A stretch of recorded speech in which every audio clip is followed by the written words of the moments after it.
Assalomu alaykum va rahmatullohi va barakatuh. Mana shu Allohning uyi, eski uyi Ka'baga qarab turib, eski o'zimizdagi ko'p narsa yo'qolib ketgani esimga tushib qoldi. Uylarimizni kengaytirib, baland qasrlar qurdik-ku, ammo bola chaqani kamaytirib yubordik. Mol va davlatni ko'paytirdik-ku, ammo avvalgi halovatimizni yo'qotdik. Doktorxonalarda asbob uskunalarni ko'paytirdik-ku, ammo sog'lig'imizni yo'qotdik.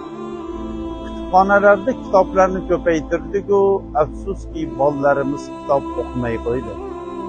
Baland cho'qqilarga yetdik dedik-ku, ammo avvalgiday qo'shnilarimizga hech bo'lmasa sho'rva chiqarishimiz yo'qoldi.